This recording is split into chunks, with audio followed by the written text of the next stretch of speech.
Three, two, one, action.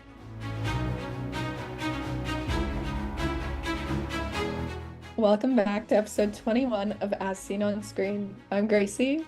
And I'm Nicole, and this is your source for entertainment news, reviews, interviews, and conversations. You can find us wherever you watch or listen to your podcasts on Spotify or YouTube.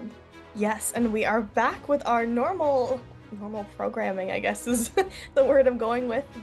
After all of our TIFF content and our trip up to Highland Cinema, we are back with our normal news for the week and everything you've seen prior. So, let's get right into it. We have lots of casting announcements this week, actually, and series announcements. So first of all, we have Margo's Got Money Troubles, which is based on a book, and it is coming to Apple TV Plus. It's a series, and we have some of the cast starring so far. We have Michelle Pfeiffer, Elle Fanning, and Nicole Kidman.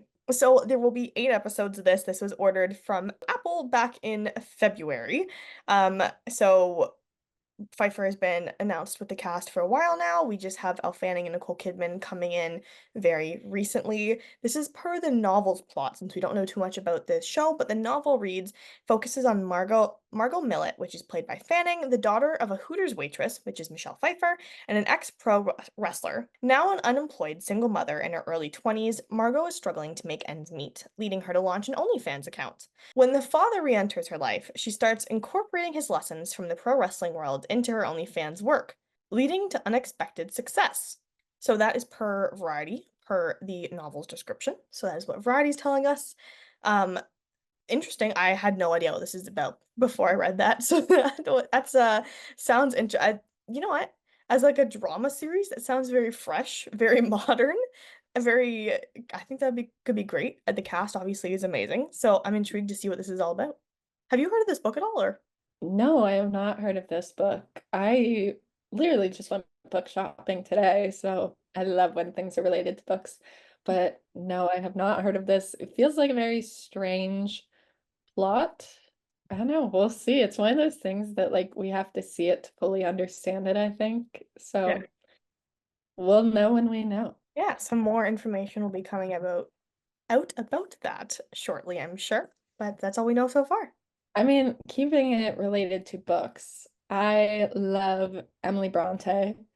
So the fact that we got a casting announcement for Wuthering Heights is so exciting. It's been revealed that Margot Robbie and Jacob Elordi will be starring in Emerald Fennell's Wuthering Heights adaptation.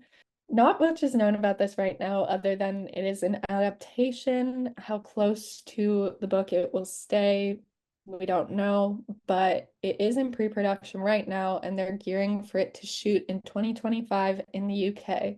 So unfortunately, these two Aussies will not be going back to Australia like me and Nicole had hoped, but it will be filmed in the UK.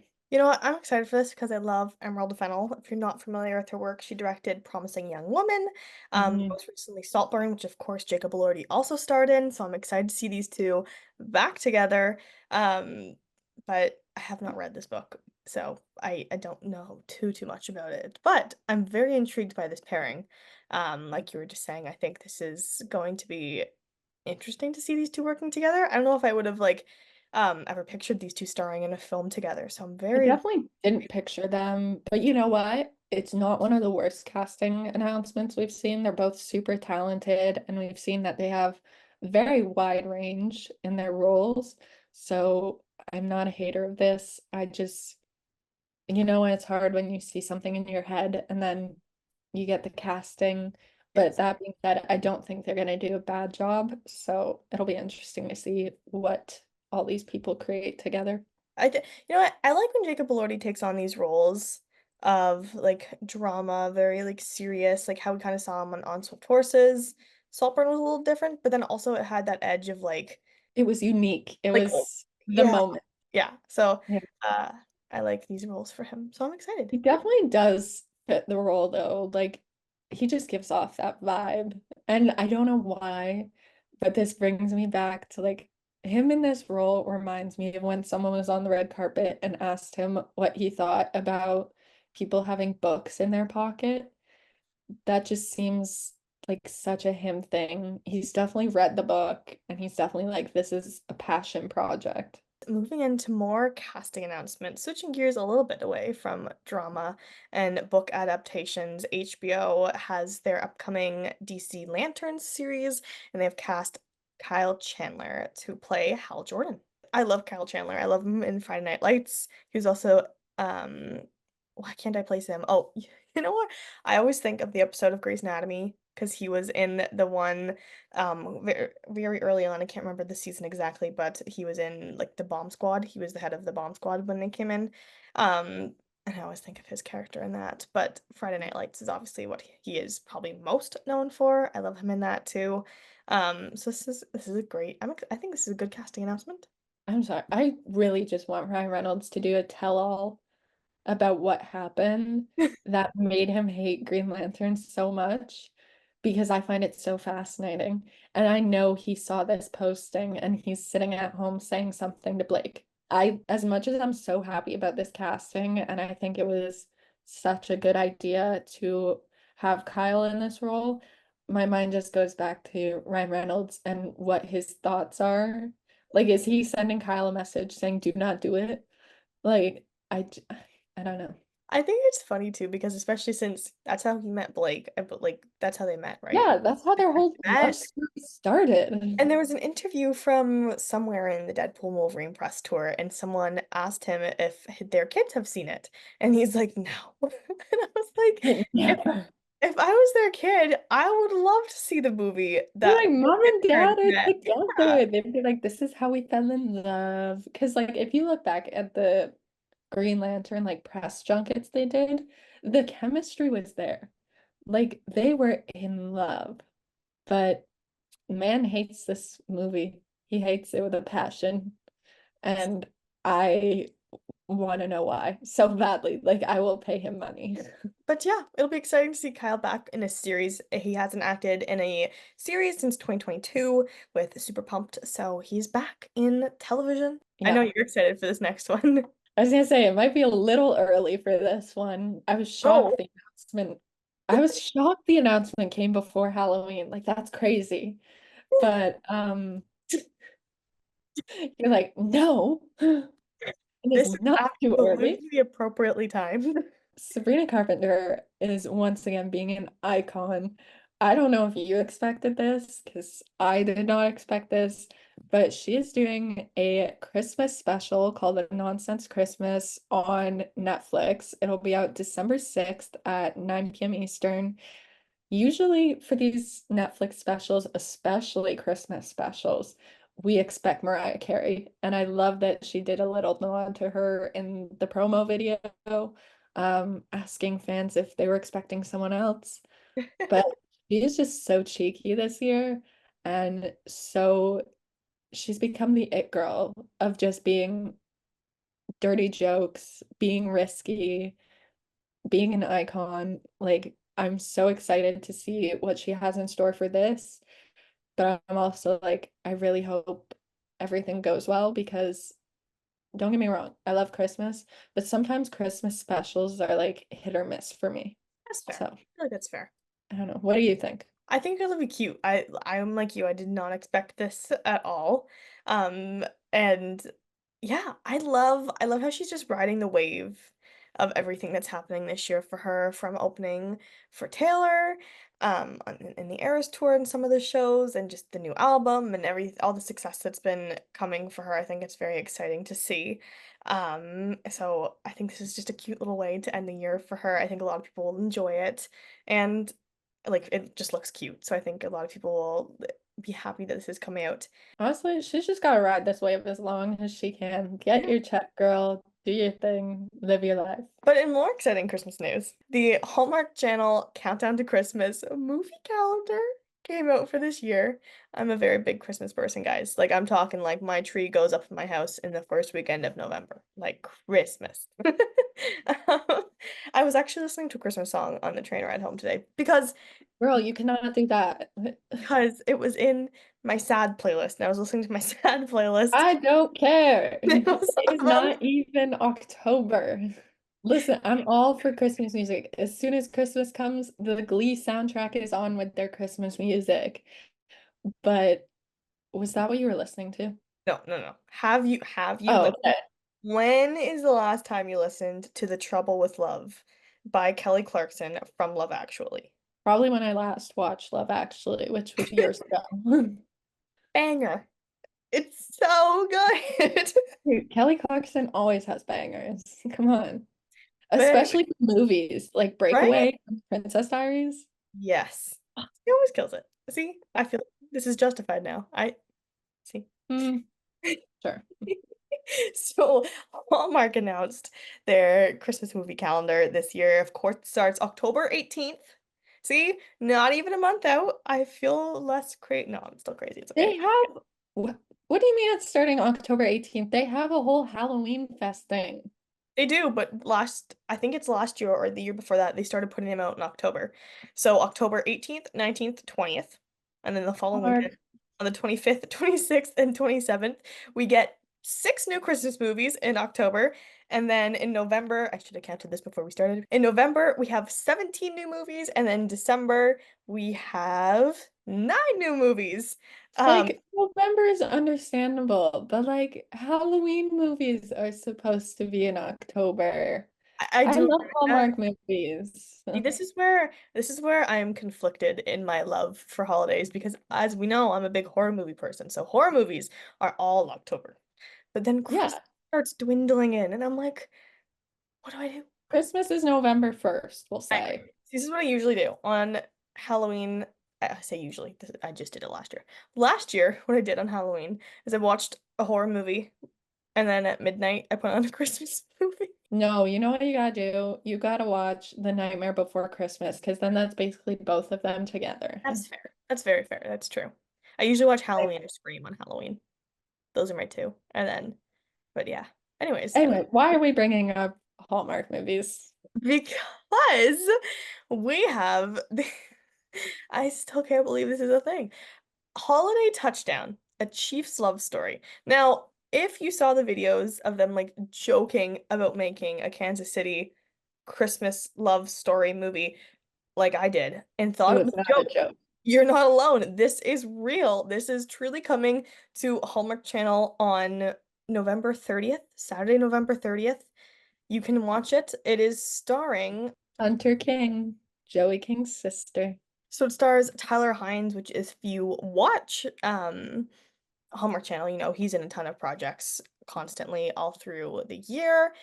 Like Gracie said, we have Hunter King, Ed Begley Jr., as well as Mary Beth McDonough. So I'm very intrigued to say the least.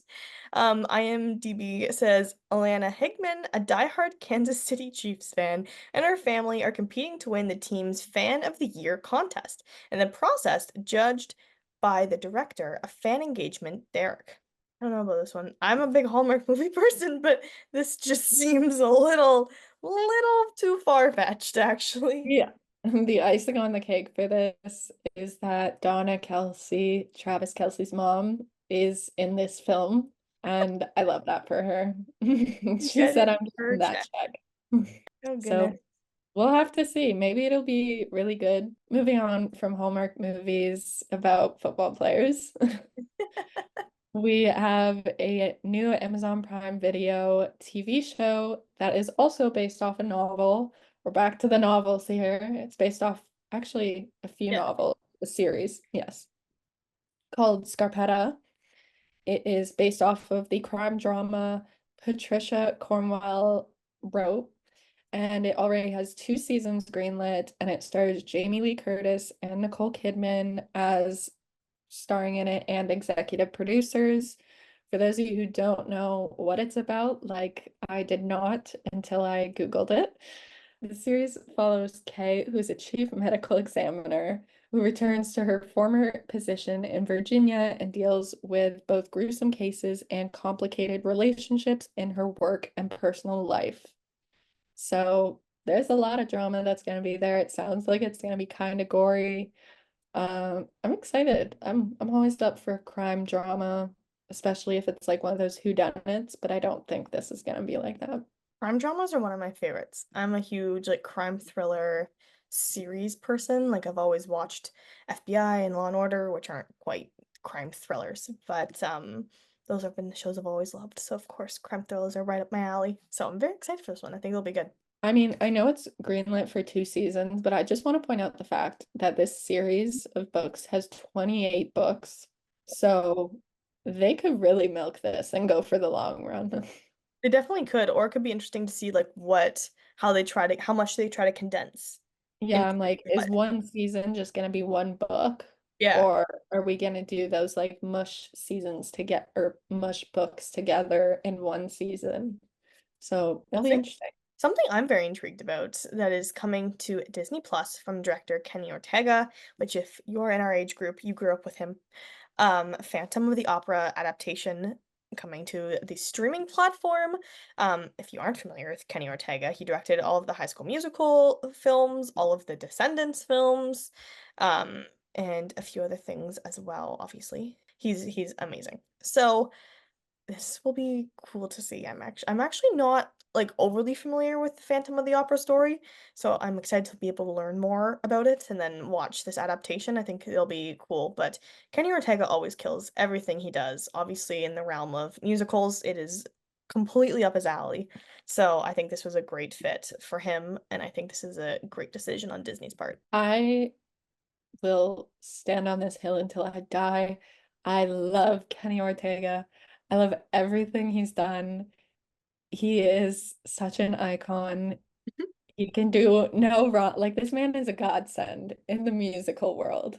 Yep. I just like if I ever get the chance to interview him, I will start crying because as Nicole said, we've got High School Musical, we've got The Descendants, we've got the Cheetah Girls, we got basically every Disney Channel original movie that has music in it is Kenny Ortega. And then like one that I will forever be so upset about them canceling, Netflix, Julie and the Phantoms. I So forgot upset about that. that. So upset about that. Um, but yeah, I love this man. I love everything he does, and I love the passion that he puts into everything. So I'm excited for this. I'm also not super familiar with the actual like musical Phantom of the Opera. Like I've seen bits and pieces, but never had the chance to see the full thing in the theater. So I'm excited to see what he creates, and I know it'll be good, but yeah, I'm excited to see him back in this type of role as a director. Yeah, it'll be good. Yeah, and speaking of directors, I'm actually very excited for this piece of news because I really, really enjoyed this film. The Batman has been confirmed to be a trilogy by Matt Reeves during a interview, I believe that happened during TIFF with Collider. Reeves confirmed that it is in fact a trilogy. So if you are a fan of the 2022 The Batman with Robert Pattinson, Zoe Kravitz, I love this movie. I thought they did a really fantastic job with it. I was surprised with how much I loved it, so I'm very, very glad we're getting another one. And it is slated at the moment, The Batman Part 2, to be coming out in 2026, October 2nd, 2026 to be exact. I know you haven't, but I'm gonna ask you anyway. Have you watched The Penguin? No, did you? No, it just came out, but like as someone who loved it so much, I figured you'd be like, let's go.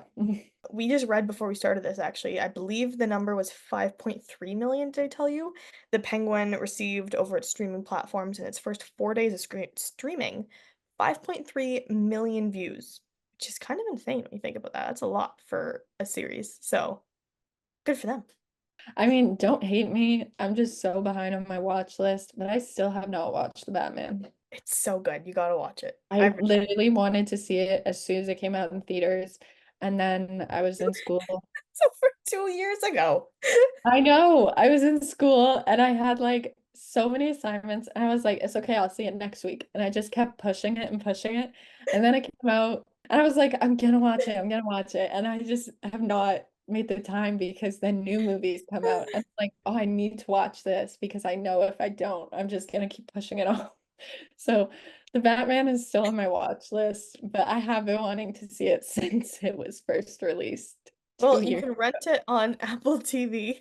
It's not on any streaming service at the moment, but Well, it's on my TV watch, so that's the important thing. you'll get there before 2026. Yeah, I will. Nicole, you know what time it is. What was your weekly watch? Okay, my weekly watch is something I was very excited to see and did not let me down. I went and saw Speak No Evil this past weekend at the theater. Um, of course, if you have not seen the trailer from the 8 million times it has played across movie theaters and on television as well, it stars James McAvoy, Mackenzie Davis, Scoot McNairy, and I was blown away by this film. I thought they did a really great job of it. So I haven't seen the 2022 Danish Speak No Evil, which of course is the original. And I think the interesting thing a lot of people talked about is how this was already coming out only 2 years later with the English version of it and a completely different film. Something I did see online from reviews as someone who hasn't seen the 2022 version was that the ending was different. And honestly, I have no idea how the 2022 version ends. I haven't actually looked it up yet, which I might now since I know how this version ends. And I think people either liked that it didn't end the same or like they were just torn between the two of them type of thing. I thought what they did really worked. Of course, it was slightly foreseeable what happened once you actually got into the movie. And you met the characters, and as the movie progressed and the dynamic changed, you could tell what might happen. So, but the acting in this is just phenomenal. James McAvoy is is made for horror, and I will die on that hill too. I mean, if you've seen Glass, if you've seen Split, if you he was in It Chapter 2 as well. Now, obviously, he wasn't Pennywise, but he is just so good in horror movies. He's just made for these roles, which I don't know if that's maybe something he wants to be known for, playing the bad guys in these films. So if you haven't heard what Speak No Evil is about, basically it shows two families who meet on a dream vacation, and one of the couples end up inviting the other couple to their house in the countryside in Britain to spend the weekend there, and they don't know each other too well, so they're a little bit leery to go over. But they end up going for this little weekend getaway. They think it might help their family. They're going through some tough times. In the film, it'll be revealed what that is exactly, and things start to go sideways. It's not a very comfortable situation, especially for Mackenzie Davis's character. She was the one that was weary about it from the beginning, so her instincts were pretty correct when not being too sure of whether to go or not. But honestly, I thought this was really well done. I think it's one of those it's a because it's a psychological horror. It's one of those things where it's not necessarily a lot of jump scares, but I think there's a lot of interesting kind of play on words that go on throughout this movie. James McAvoy's character Patty says a lot of lines that are very interesting and that you kind of see do this full circle moment towards the end of the film. There's one in particular where he talks about how he's a hunter in the film, and he talks about how he loves the hunt and the chase for it. Um and just the whole process of what hunting entails and not just the kill. And of course, if you've seen the movie or you know what this is generally about, you know that this is a theme that comes up when he is with his other family at his home. So I think it's very interesting how they use these little play on words and these little intricacies with Patty's character to show how truly terrifying he is and how messed up his mind is a little bit. But this is a great film, so go see it in theaters while it's still in theaters. If you're a fan of horror, of course, it's horror season. We were just talking about it, so this is the right time of year to be going to see them. So don't miss your chance and go see Speak No Evil in theaters. What is your weekly watch, Miss Gracie? My weekly watch was, well, I actually watched a few movies this week, which is shocking for me because usually I only make time for like one or two. Recap of what I watched. I watched The Greatest Showman again because I haven't seen it in a few years, and it came on my Spotify and I was like, oh, this was such a good film. I need to rewatch it. I did. It did not disappoint. I watched Mary Poppins again because I was like, once again, music came up on my Spotify, did not disappoint. I watched Captain Marvel again, which she's an icon. I love Brie Larson. But my big weekly watch was Uglies, which is on Netflix. I was so excited for this film because as someone who loved the original book series, my 15-year-old self was screaming. I've been waiting for this adaptation for so long, and I think it was one of those instances where you have so many ideas in your head and it just doesn't live up to it. But I also feel like, and I said this in my review that I wrote for the website I work for, um, it came 15 years too late. Like if this had come out in peak YA dystopian time, like The Hunger Games, Maze Runner, Divergent, it definitely would have been a hit and it definitely would have been a staple that was up there with those. Not the highest, but it would have been up there. Um, but having it come out now in 2024 was just such a miss for me because I don't want to say the era's past, but we've seen what we can get from YA dystopian films, especially with The Ballad of Songbirds and Snakes just coming out recently. So we know the quality we can get for these films, and the fangirls and fanboys expect that quality. So when you come with a film that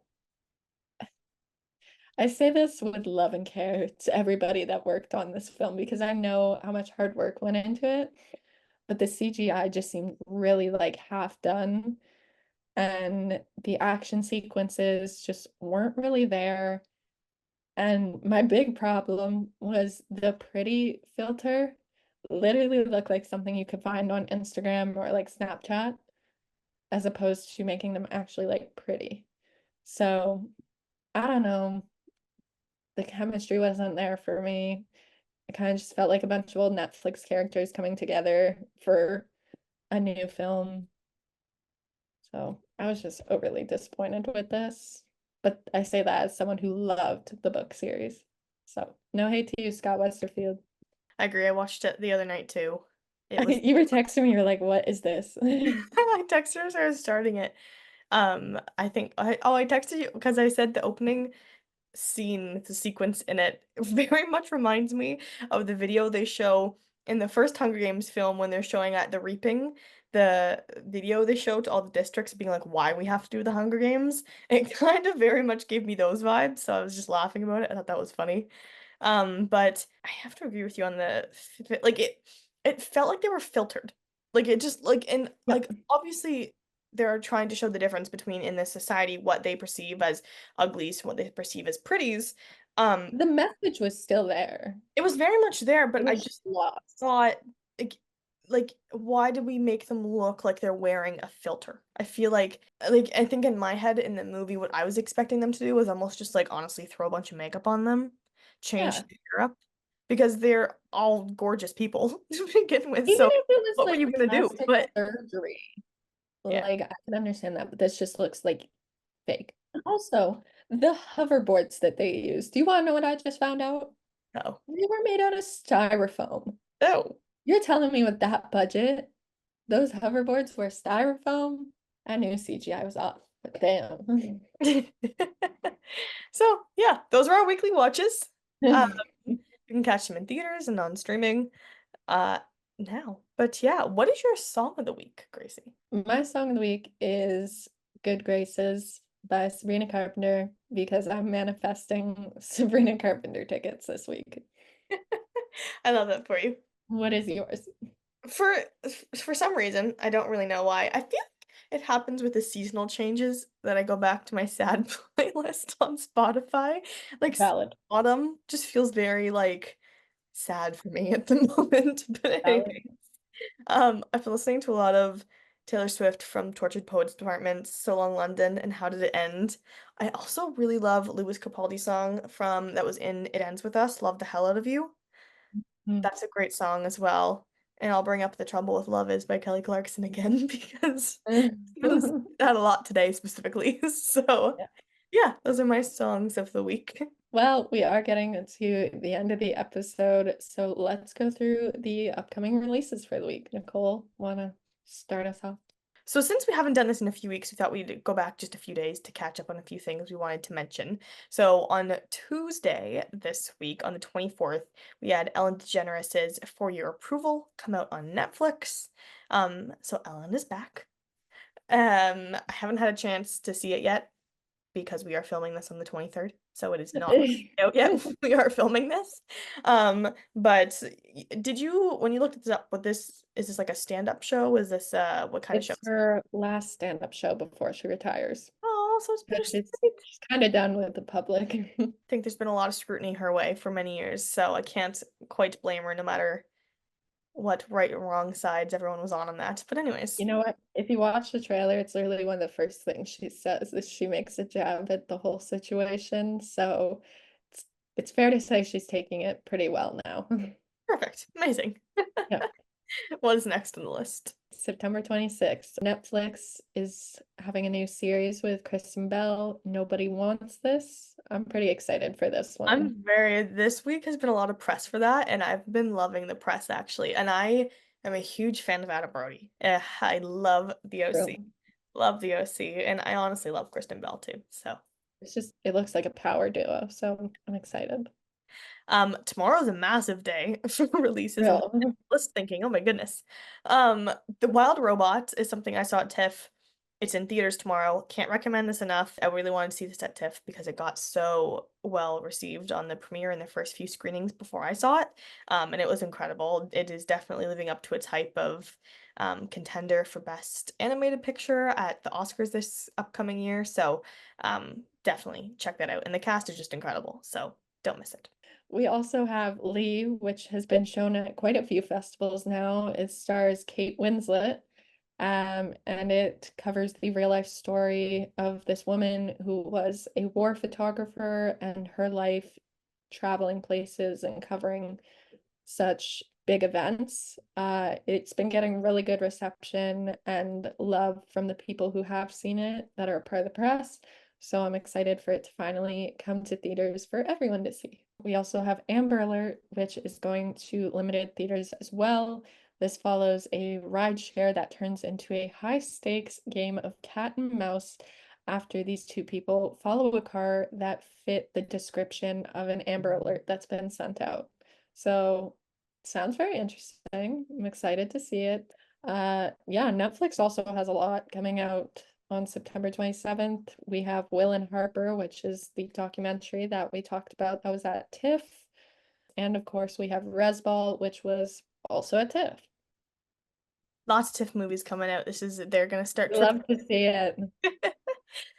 Coming to Apple TV Plus tomorrow as well, we have Wolves, which some of you may have been able to catch in theaters. It did come out in a limited theatrical release on September 20th, but it's making its streaming debut tomorrow, and it's received pretty positive reviews so far. It stars George Clooney, Brad Pitt.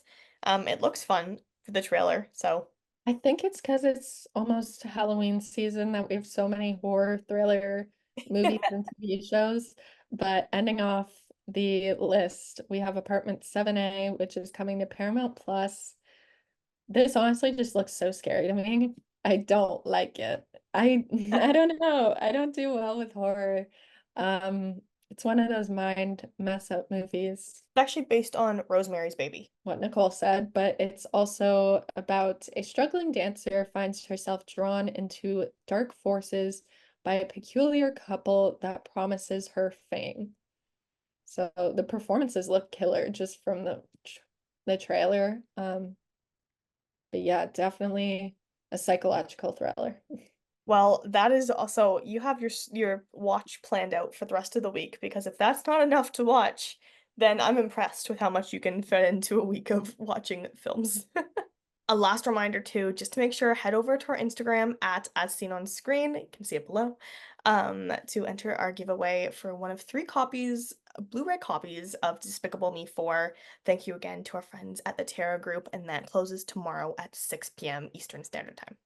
That brings us to the end of our 21st episode. So thank you so much for tuning in today. I'm Nicole. I'm Gracie, and you can follow us or watch us wherever you get your podcasts on Spotify or YouTube. We'll see you next week. Bye. Bye.